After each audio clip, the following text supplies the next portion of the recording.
Ladies and gentlemen, imagine driving a house down the road in 1970 and still managing to look cooler than your neighbor Gary's fishing van.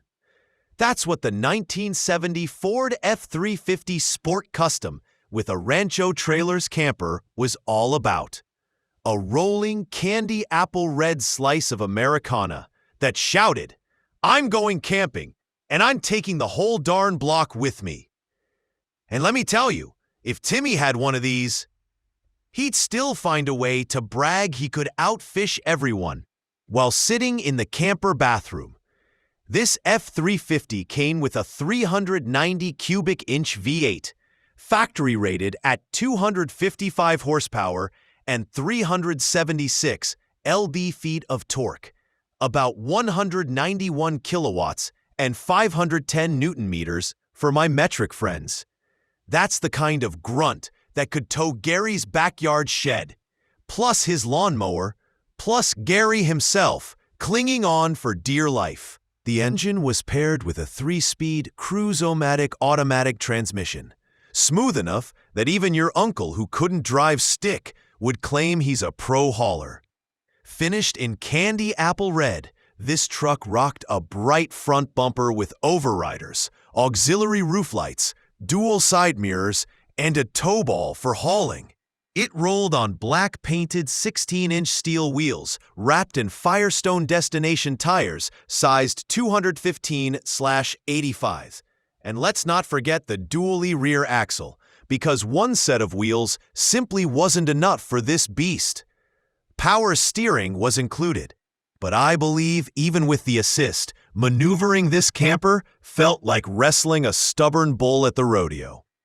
Step inside the cab, and you're greeted with parchment vinyl bucket seats, lap belts, a push-button radio, and a pass-through to the camper. The AC and CB radio didn't work, because who needs cool air or long-distance chatter when you're already the king of the campground? The odometer showed 83,000 miles, 133,000 kilometers. But I think this truck carried more stories than Gary has excuses for why his boat leaks. The Rancho camper was the star of the show. White with red accents, dual propane tanks, Jalouse windows, and even a canopy. Inside, a full kitchen with dual sinks, a 4-burner stove, oven, refrigerator and freezer, cupboards, a duotherm furnace, and seating with a dinette. There was a lavatory with a shower, sink, and toilet, plus an overcab bed. I liked the most the fact that they even mounted national park posters on the walls. It felt like camping inside a postcard. The Pioneer stereo was updated for Bluetooth, because clearly, blasting Creedence Clearwater Revival in the woods is mandatory. Under prior ownership, the camper and truck both got refreshed. The carburetor, exhaust manifold gaskets, radiator hoses, muffler, and tailpipe were all replaced. Suspension and driveline were greased.